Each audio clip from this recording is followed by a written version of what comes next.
Ruanmi laughed lightly. Ah, if Sister Wan doesn't want to save your brother, why waste so much breath with me? Tang Wan also made a request. Ji Qing Ancient City. It's not impossible to agree, but I must first confirm that my brother is safe. Ruanmi said, I'm afraid you'll have to meet someone first. Tang Wan asked, what do you mean? Ruanmi cautiously said, please take a look, sister. Tang Wan followed Ruanmi's pointing direction and looked towards the city gate, waiting to meet the person she was about to see. A tall figure appeared, slowly walking toward her. The person was none other than Gu Chang'e, who appeared with a mysterious air, a faint smile on his lips as he calmly looked at Tang Wan. Seeing this, Tang Wan was slightly surprised and involuntarily took a step back, exclaiming, Gu Chang'e. His sudden appearance startled her, but he calmly said, oh, so you know me. However, I advise you to put down the jade talisman. After all, the information here cannot be transmitted, and Gu Chang'e's gaze turned sharp as he asked, you don't want your brother to get into trouble, do you? Tang Wan anxiously asked, how are you here? Shouldn't you be in Zhuke Ancient City fighting the curse of absolute sound? Gu Chang'e answered indifferently, oh, do you think that matters to me? A sinister smile appeared on his face as he continued, all you need to know is that today, no one can save you.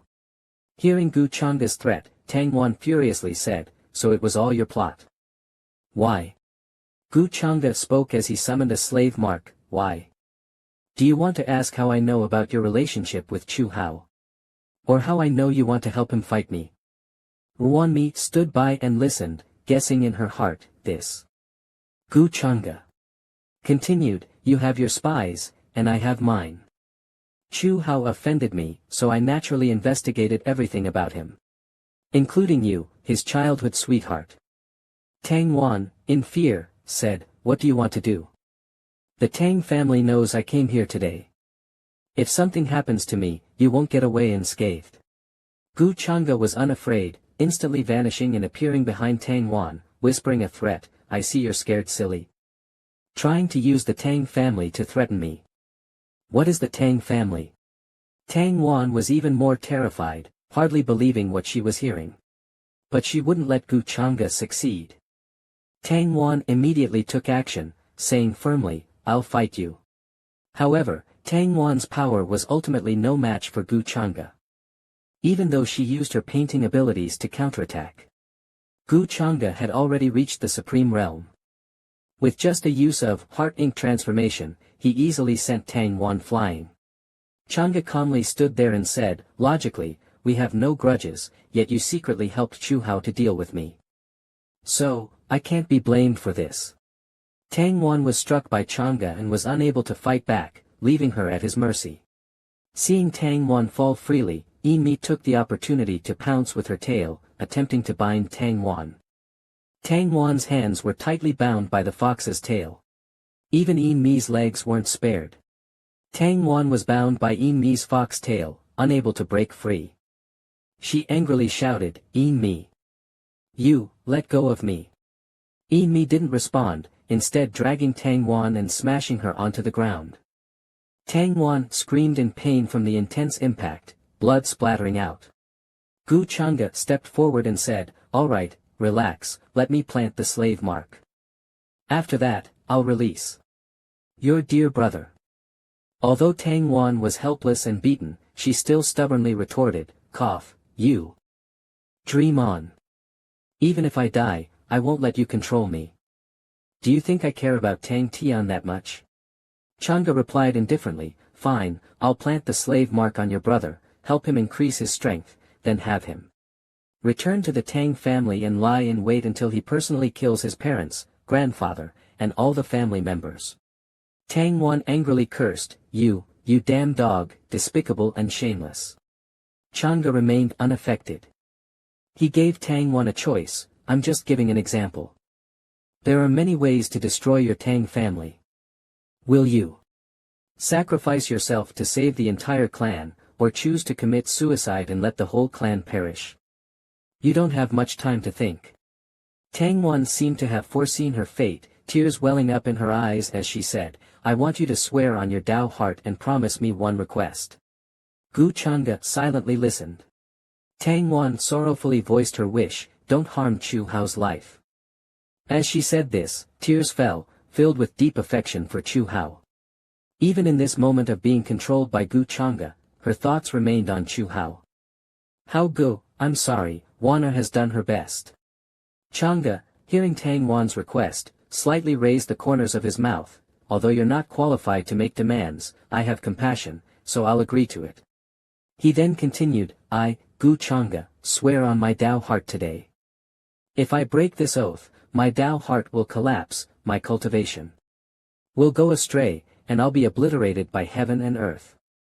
After finishing, Chang'e planted the slave mark on Tang Wan.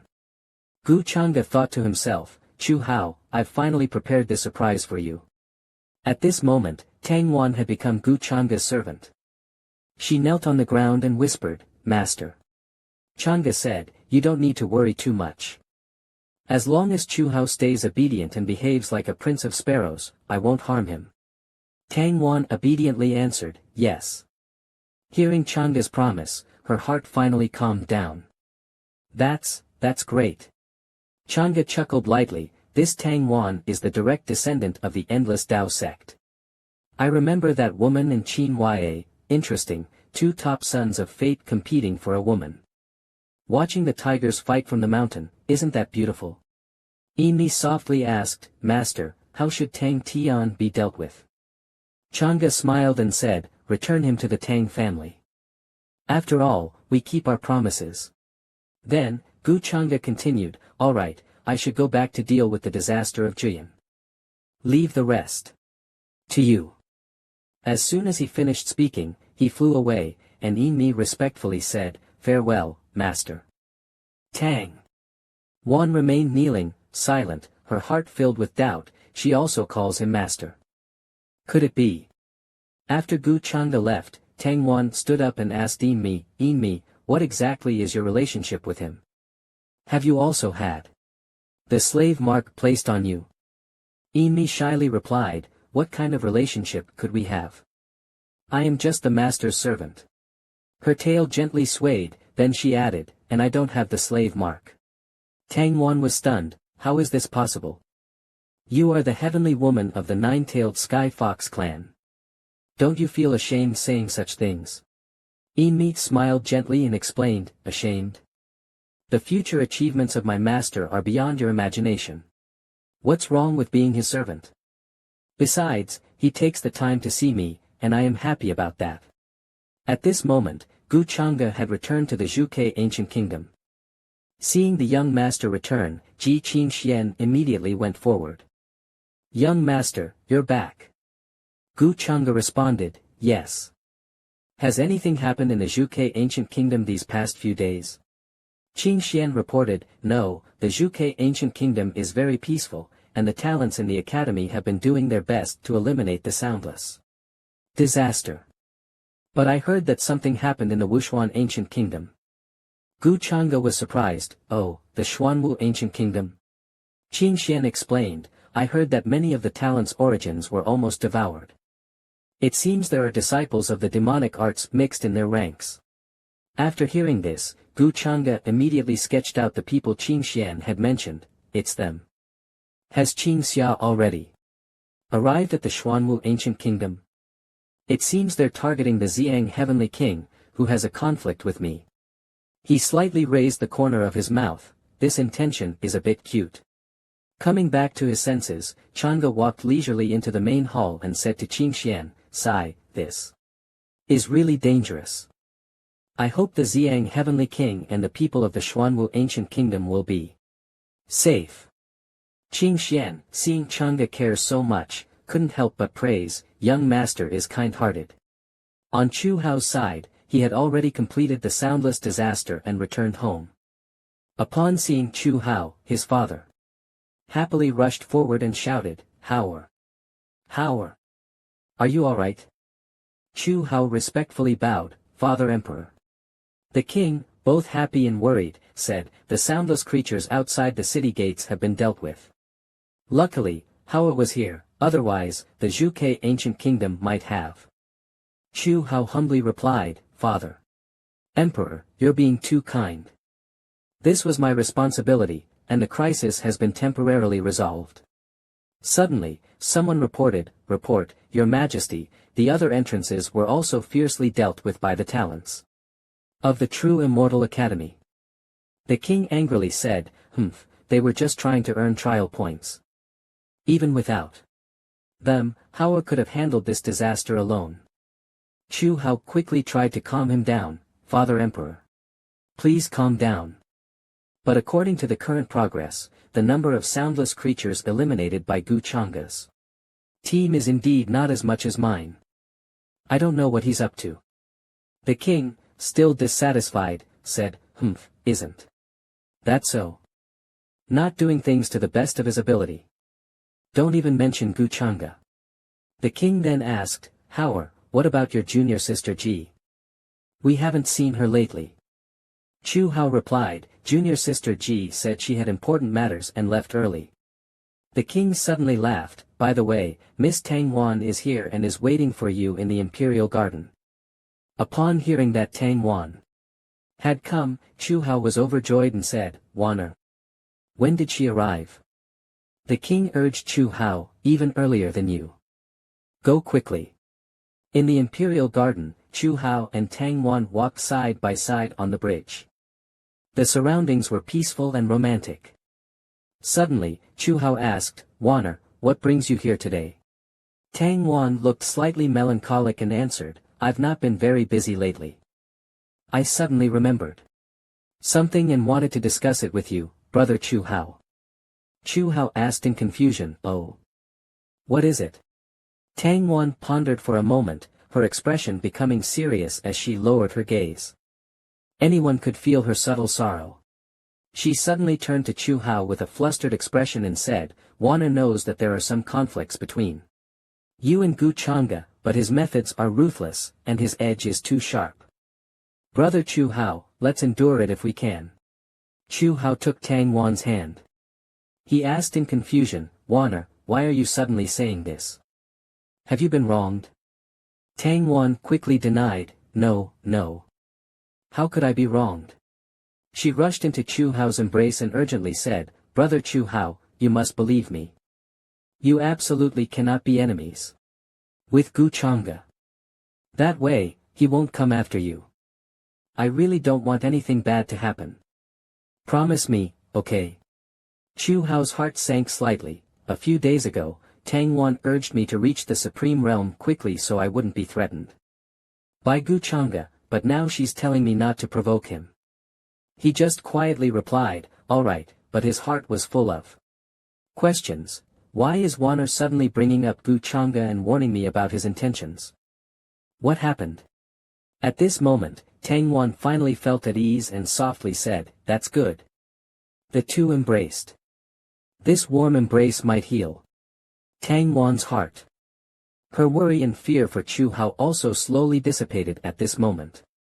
However, under this atmosphere of happiness, on the surface of the lake, two swans were swimming.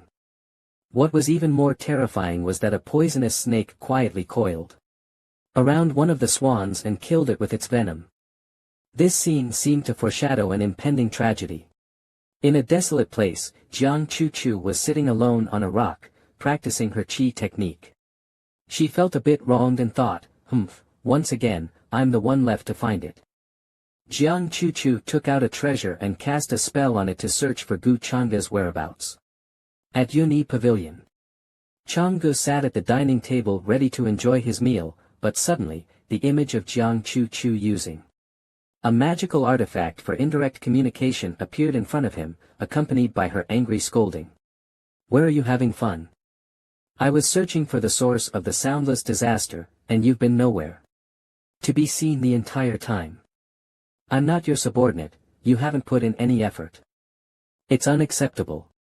Changgu heard the reprimand and only smiled lightly, thinking, she sounds like a little complaining wife. "I thought you didn't want to see me." Meanwhile, Jiang Chu fumed, thinking, "I'll see how you explain yourself." Changgu responded, "Thank you for your hard work, Chu. Be sure to stay safe on your own." Jiang Chu immediately felt dejected. He's probably busy with something important. Fine, I'll search alone. On the bustling street, Tang Wan walked quietly alone, with Chu Hao secretly following her. He furrowed his brow and thought, Wana is acting strange today, like she has something she can't say. I need to figure out what's going on. Seeing Tang Wan enter a strange restaurant, Chu Hao was both surprised and curious. Yini Lu. Why is Wana here? Tang Wan pushed the door open and entered. Changgu had already been sitting there waiting for her. He asked, You're here. You're much later than the agreed time. I was almost full. Tang Wan stammered, Please forgive me, master. Changgu said, It's fine, no need to force it. Changgu filled a glass with wine and leisurely said, Sit down, have a drink with me. Meanwhile, in a pavilion across from them, Chu Hao had been sitting for a long time, clearly listening to their conversation. Tang Wan softly responded, Yes. Chu Hao furrowed his brows, secretly wondering, Gu Changgu. How could Wana meet him? Merchants are only after profit. Could Wana's family be forcing her to flatter Gu Changgu? At this moment, Chang Ji's voice came from the other side, interrupting his thoughts. Don't worry, I've always kept my word. As long as Chu Hao doesn't provoke me, I won't pay attention to him. It's easy to crush him, like stepping on an ant. Tang Wan cautiously replied, Really? Is that true? Far off, Chu Hao's face darkened. Step on me like an ant. Where does Gu Changgu get his confidence? He sighed deeply. The Chang family has immense power. It seems Wana was also forced by her family to humble herself like this. A son of an immortal. He's just relying on his family's influence to oppress the weak. Over here, Tang Wan hurriedly said, I've already persuaded Chu Hao to let go of the grudges. He holds no ill will toward you. He's broad-minded and won't hold a grudge. Chang Gu immediately replied, Ridiculous. Why would I care about his feelings? Besides, I didn't come to see you for this. Wana nervously asked, Then, why did you call me here? Changgu showed a sly smile, I think you're quite charming, and I was wondering whether I should take another concubine to warm my bed. On the other side, Chu Hao was enraged. He gritted his teeth, clenched his fists, and cursed inwardly, How dare you? I'll tear you apart, dismember you, and scatter your bones to the wind. Chu Hao turned and pressed his ear to the door, continuing to eavesdrop. Tang Wan continued, Please stop joking. If you truly had feelings for me, you would have acted by now. How could you wait until now? Chang Gu remained silent for a few seconds, then said, I'm tired of joking. Come over here and massage my shoulders. After hearing this, Tang Wan stood up, walking over while saying, Okay, I understand. She thought to herself, how can he be so moody? Chang Gu had already noticed that Chu Hao had been eavesdropping for quite a while. He couldn't help but think, he's quite composed. Chu Hao was on the verge of losing his temper. Wana is not the kind of girl who would act without restraint. If I rush in now, it would only make her situation worse. Gu Changgu, that bastard. I will remember today's humiliation. One day, I will make you regret it. After saying this, he left. Changgu also felt that Chu Hao had left, and he looked up. Seeing that there was nothing left to anger him, Changgu spoke, All right, you can go back. It's getting late, and it will be dark soon. Tang Wan was stunned by his sudden action. Changgu looked towards the opposite pavilion, showing a meaningful smile and thinking to himself, You really can endure blending in with the chives. In that case, I'll try a different flavor. The purple sun heavenly lord has been hopping around long enough. Meanwhile, in the Xuanwu ancient kingdom, King Lu Guan hovered in midair and said to Ying Chang, Is Gu Changgu the heir of the devil arts? Where is the evidence? How can I trust you just because you say so? Ying Chang hesitated and answered from below, I have no evidence, but he is definitely involved, I am sure of it. Trust me, let's expose him together. King Lu Guan sneered, Everyone outside is talking about your identity. Don't you know that? Ying Chang quickly explained, I really am not. the Purple Sun Heavenly Lord has already chased the heir of the devil arts out of the city.